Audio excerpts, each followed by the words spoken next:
David Andrews is back in Iveagh House. He's appointed to replace Ray Burke. A swinging attack on the opposition. Bertie Ahern accuses John Bruton of hypocrisy. The car accompanying Mary Benotti has been involved in a fatal crash. And 6 years jail for the state witness who turned supergrass on a drugs gang.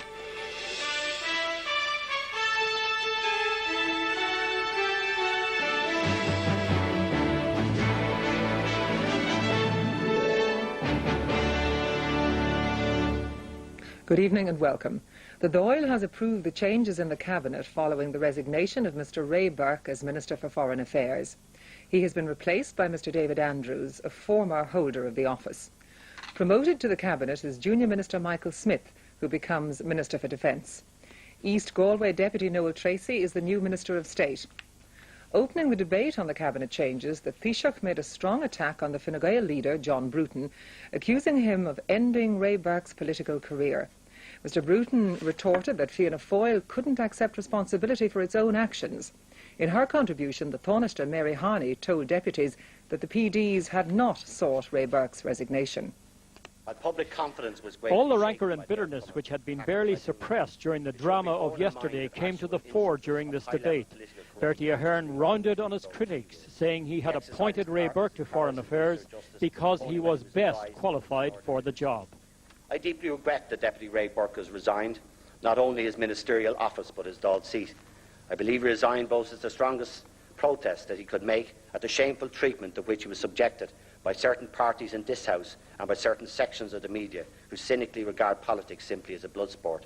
The Taoiseach then zeroed in on the Fine Gael leader John Bruton, saying he talked nobly of principles of justice but then ignored them. Deputy Ray Burke's political career was ended by Deputy Bruton and his likes, not by me. I hope he is proud of his handiwork and that he never comes to a similar untimely political end. And all that his actions as a government member would survive the intense scrutiny as Deputy Ray Burke. But the Fine Gael leader hit back, accusing the Taoiseach of an inability to make right and courageous decisions. That was why, he said, Ray Burke had had to go through such a painful process over the past month or so. I think it's sad that a party like Fianna Fáil has sunk to the level that they cannot accept responsibility for their own acts. And where we have a situation where the leader of Fianna Fáil, the elected leader of Fianna Fáil, has a habit of trying to blame everybody else for everything that befalls him. Like a little boy lost who thinks that everybody else is responsible for all his misfortunes. Labour's deputy leader Rory Quinn returned to the genesis of the recent controversy, the planning process.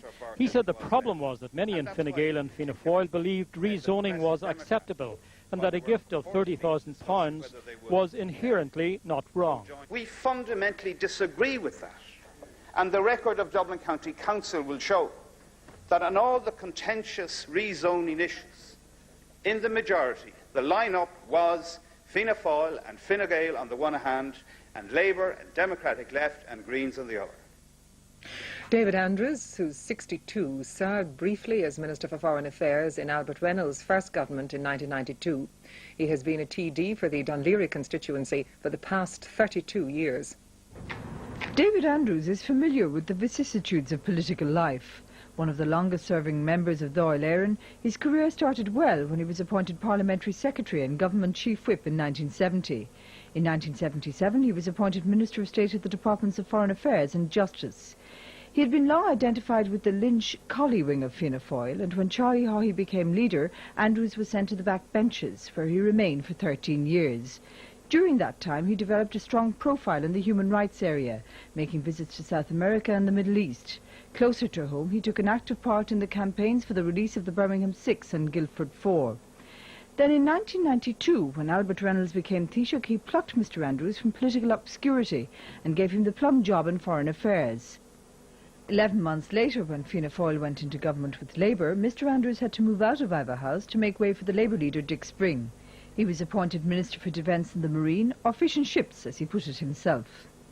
When Bertie Ahern became Taoiseach last June, he reappointed him Minister for Defence, but he also unsuccessfully attempted to give him a supporting role to Ray Burke, the man he now replaces in foreign affairs. Earlier this year, Mr. Andrews made it known he was interested in the presidency, and although he'd have been a popular choice within the party, the Dáil arithmetic ruled him out.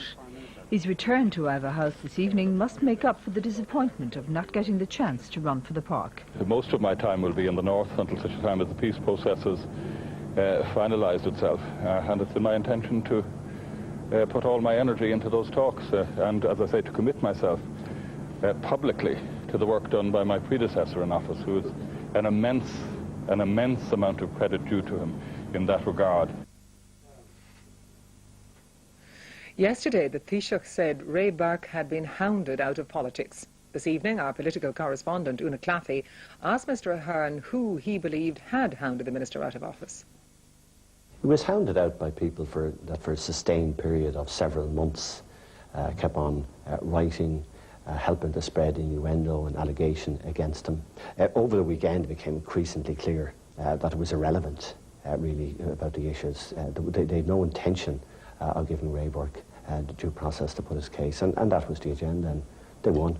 There's been widespread criticism of you for appointing Ray Burke to your cabinet, given that you knew about these allegations when you did so. How do you respond to that? Ray Burke was the best for the job. I had a decision to make. I called him a liar, or I believed him. I believed him. That's the way I believe in life.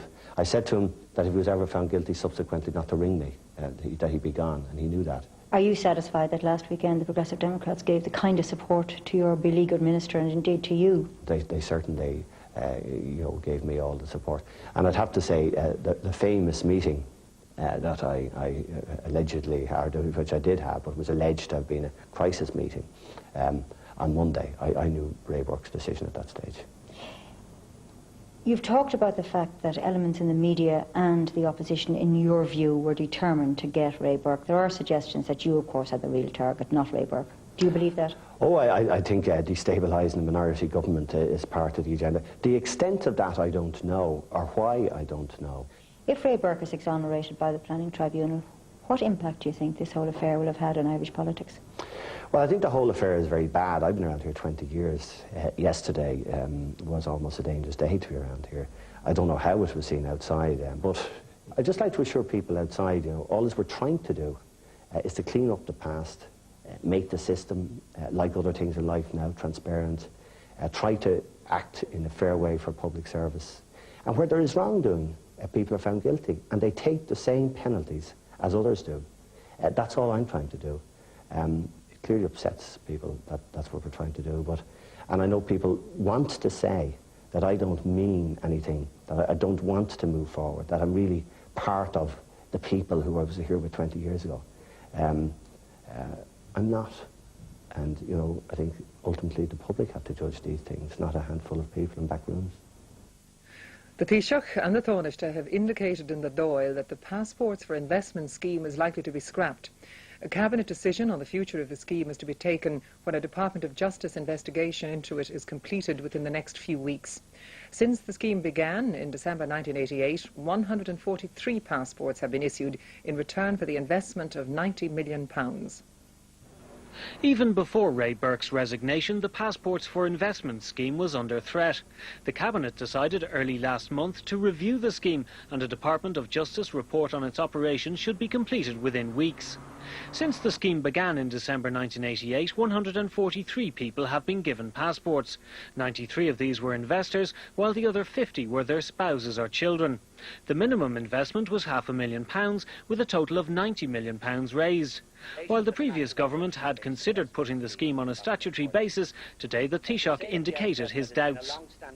I'm not convinced, Lascombe Coyle, that this scheme should be continued in any form, legislative or otherwise. The Taoiseach said she would oppose the scheme when the Cabinet discusses it. The Irish passport is held honourably by Irish citizens. I do not believe that we should continue any longer to sell that passport to a select few of wealthy individuals that are headhunted around the world. The Taoiseach also raised the leak of information about the scheme to the Irish Times, a leak which led to Mr Burke's resignation. In view of the fact that a highly sensitive report in this case has already been leaked to the media in pursuit of a political agenda, and that the circumstances generally are quite exceptional. Government sources appear satisfied that the information didn't come from the Department of Justice itself, while the opposition parties have strongly rejected any suggestion that they were responsible for the leak. With no official investigation planned, it appears that this will remain one more unanswered question about the passports controversy. An elderly woman was killed this evening